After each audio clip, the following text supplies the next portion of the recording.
What you are listening to now is the Central Indiana Sports Report podcast number 343.1, our latest in the series of summer reports, reporting on teams in their off seasons. Today with Franklin football head coach Mike Leonard, a championship coach, a Hall of Famer, who is back to coach the Grizzlies once again. Here he is to tell us why and a lot more. If you like what you hear, please consider subscribing. Thank you. You're listening to the Central Indiana Sports Report with your host, Greg Mengelt. Welcome to the Central Indiana Sports Report. Franklin Grizzly fans, first time I've said that. I am here with head coach Mike Leonard. And Coach, where you been? You know what? I could answer that in a bunch of different ways, Greg. I just got back from a 5-day guitar camp down in Nashville, Tennessee. Wow. And I did not get noticed by anybody down there, so I'm back be a football coach as opposed to, country music star or anything like that. But it was a great experience. Met a lot of great people. Learned a little bit about guitar, but it was more about meeting some new friends. So golf, guitar, and coaching football. Welcome to the Central Indiana Sports Report, Coach. My father speaks so highly of you. Of course, he is a Franklin alum, very connected to the football program, of course. Absolutely adored Coach Fott. Yeah. And speaks very highly of you, which, let me tell you, he speaks highly of a lot of people, but he doesn't speak highly of football coaches that often because he is a very critical of football coaches. And if he likes you, that means you're good at your job. Well, he played for one of the best in Coach Red Fott, who was the head coach here at Franklin from 1957 to 1988. So your father, Dr. Tom Mengelt, was part of that deal. It's a pleasure to get to know your father. He's a great man. He is such a great guy. And I love that he now feels very connected to the program, especially now that you're back. And when I asked, where have you been? Of course, you were the Franklin coach for 12 years? Actually, 12, including 5 more, 17. Oh, 17 total. Years total. And then I was away for 5, and that's why you asked me, where have I been? And so, just got hired in mid-December of this past year, and it's been a pleasure to reconnect with many of the alums like your father who really care about this program and this school, this institution, because they had great experiences here. We didn't move as a family when I resigned from coaching here at the end of the 2019 season, so I've been around, real close actually, to campus, but I did some various other things that, were kind of bucket list things that I can say that I've now done. But when the job opening happened, one of my friends said, hey, I'm going to throw your name in the hat. And I hadn't really thought about it until then. And I'm like, wow, I think I can still do this. I consider myself 36 years old, but I'm dyslexic age-wise, but I still got some time to do this, and I love it.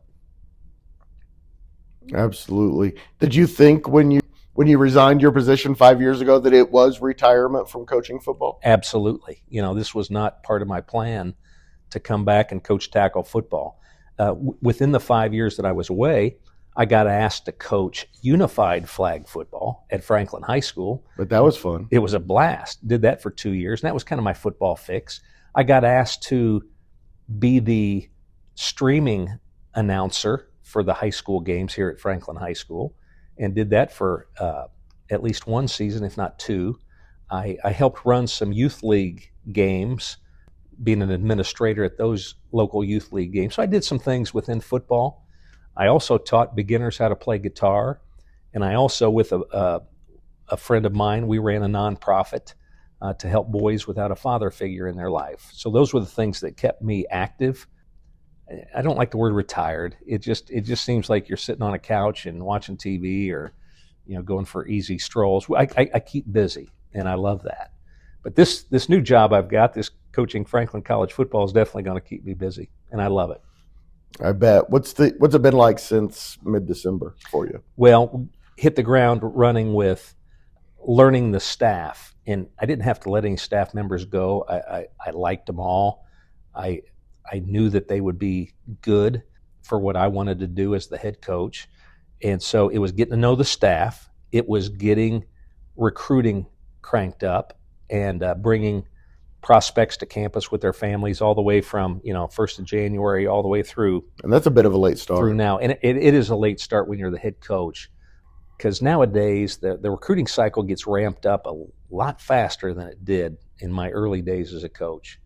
So, yeah, that's been a little bit of an adjustment. But, I love doing it. I love helping, 17, 18-year-olds and their parents figure some things out, how this can really be a benefit to their journey, by coming to a college like Franklin, playing football, learning some valuable lessons, meeting some great friends that will really springboard their future. So I love sharing with anybody that comes here, knowing that we'll probably only get about a third of them to actually attend the college, maybe even a fourth of them. So we meet a lot of people in the recruiting process.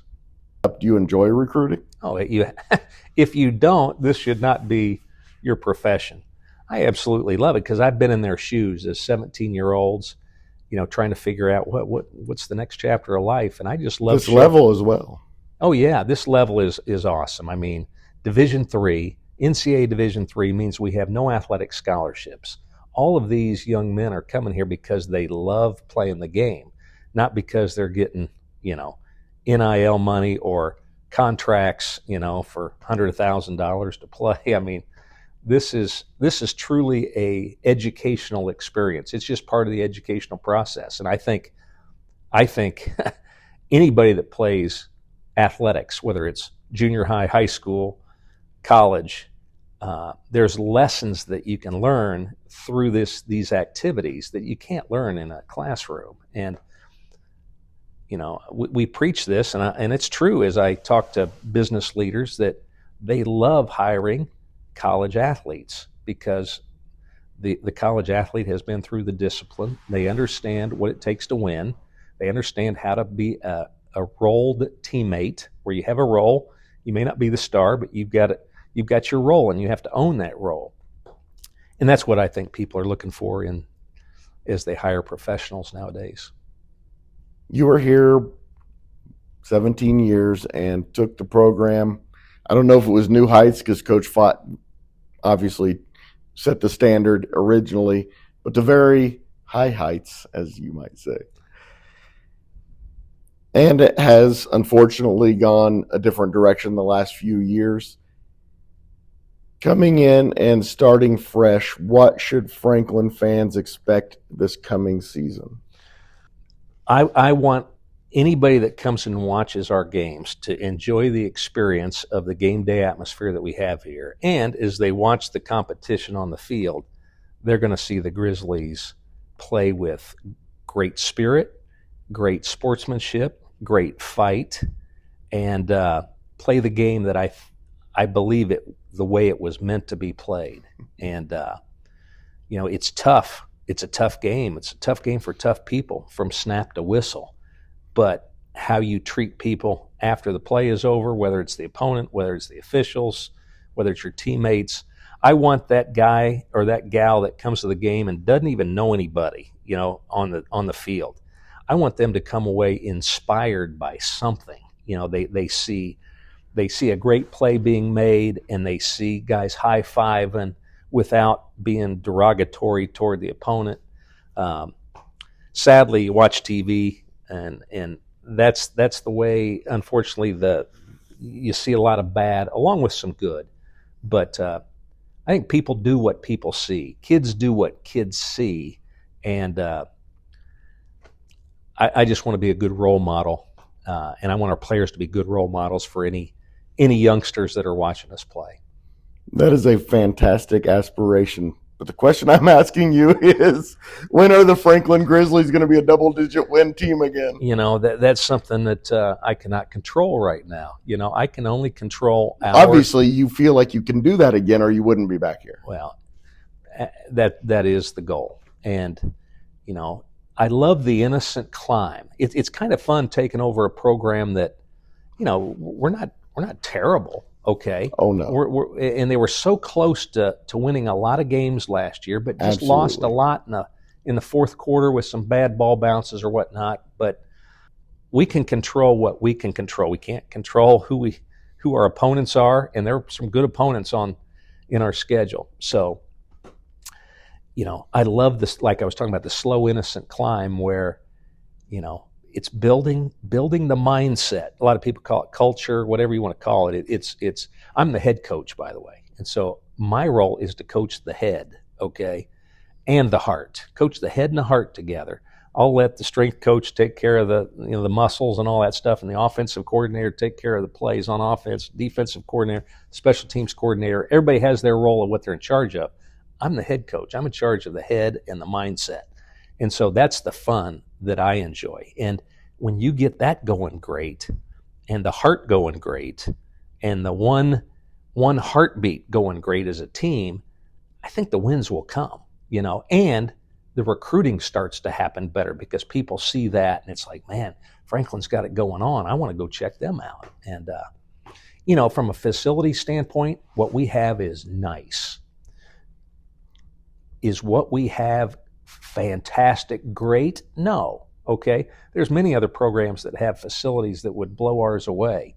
But what I always like to share with guys that I have learned in my life, having been back to 25th year and 40-year high school class reunions, is that what you don't talk about when you go back to your high school or a homecoming in college. You know what you don't talk about with your buddies? Wow, didn't we have a great locker room? Wow, wasn't our weight room beautiful? Or wow, didn't we have great uniforms? No. You talk about, do you remember that time we did this together? And remember that time that we had a blast after the game? Or remember that play you made? Those are the kind of things. It's all relationship and people things. Last Franklin Grizzlies related question before we get into some background of yours, some questions I have about your background. What do you look for in a recruit when you are recruiting? Yeah, as simple as the letters A, B, C. If you were the high school coach and we're stopping in the school, say, Coach, nice job this season. Obviously, I'm here to talk to any of your seniors that are interested in going on to play college football. We're looking for three things: A, B, C. A, ability. We want your best players, if you will. B is the books. They've had to done well with their GPA in high school.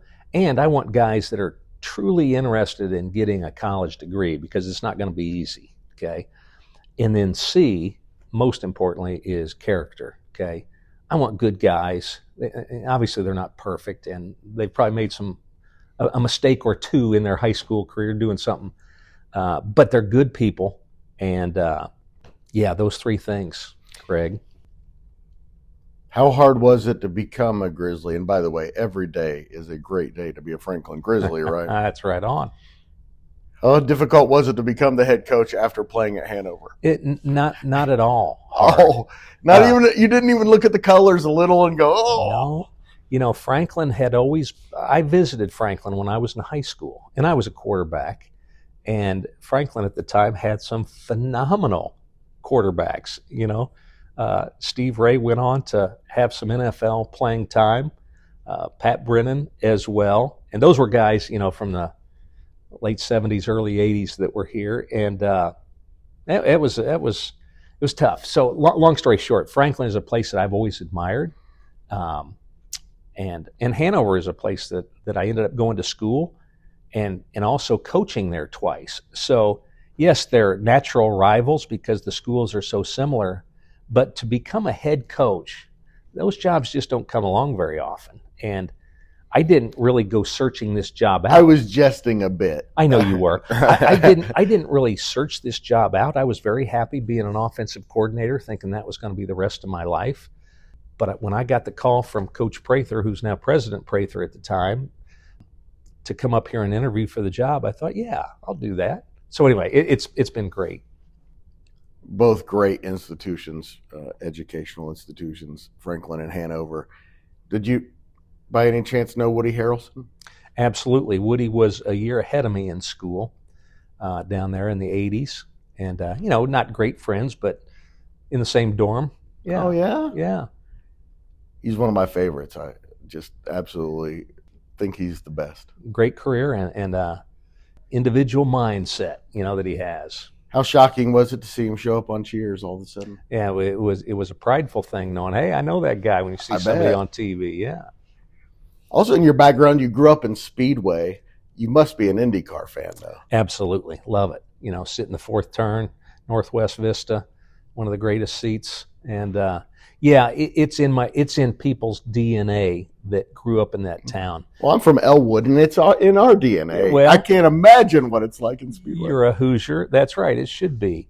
No, it was great in grade school back in the late 60s, early 70s when no air conditioning in the school. So those windows are open, and every day in May, that's all you heard, is meow, meow, meow. And so it's like a class reunion every year when you go back the couple nights before the race and hang out on Main Street and Speedway. It's on Carb Never Day. thought of it like that. That'd be a really cool connection there. Yeah. Spark plugs. Speedway spark plugs. I think the only one in the world, maybe, And such a great name. Can't believe no one else has used it. What is that, alliteration? Is that what that's called? That is called alliteration. Spark plugs. Speedway spark plugs. I pulled that out from my English teacher from 1978. That's pretty good. Not bad. Well done, Speedway High School education.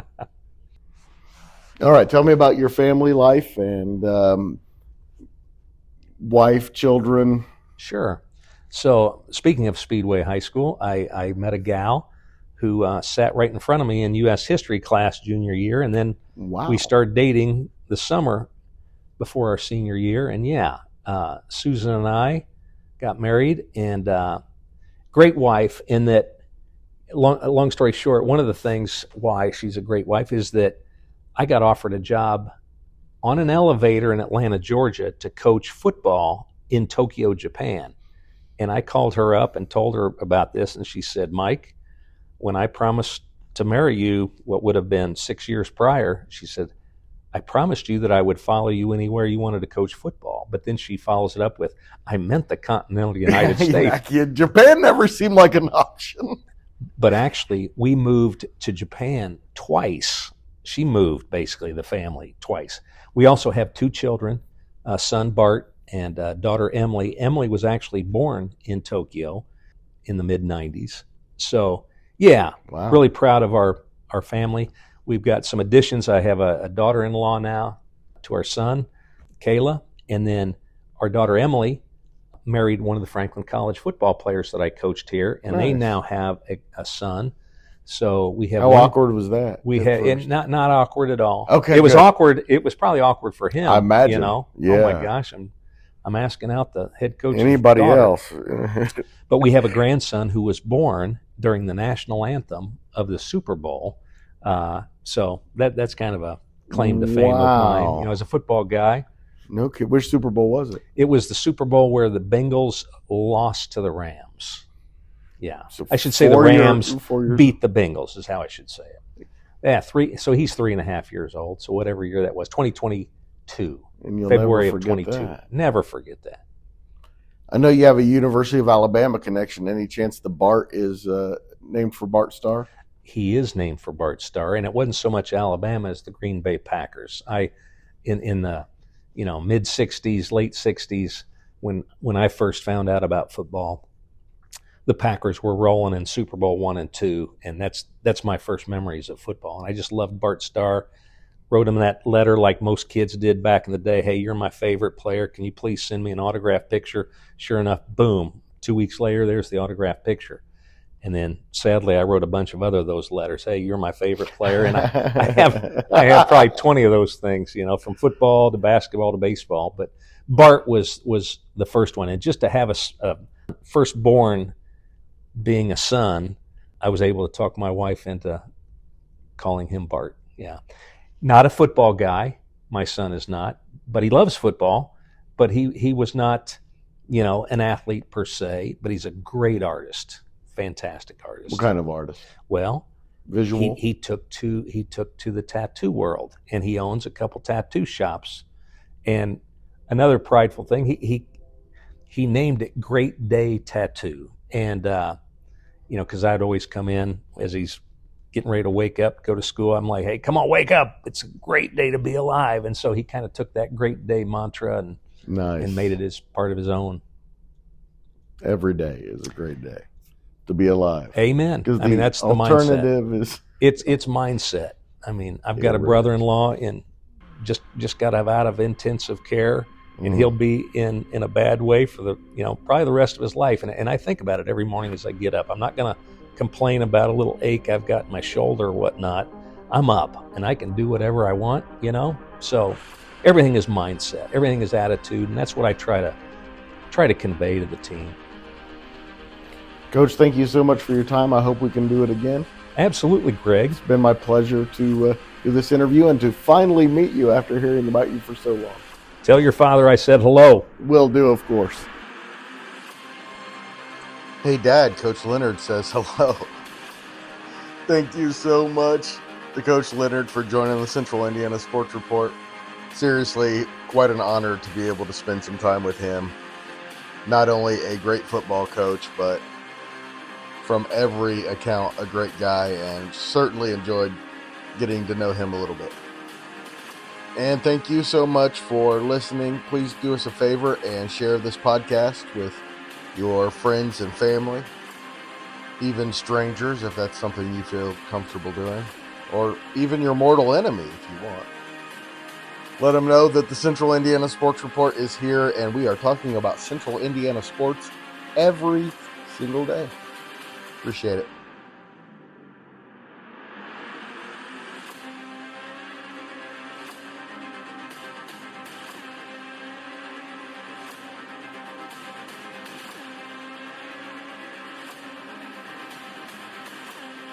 Central Indiana Sports Report is a product of ITG Media, and I love Susie.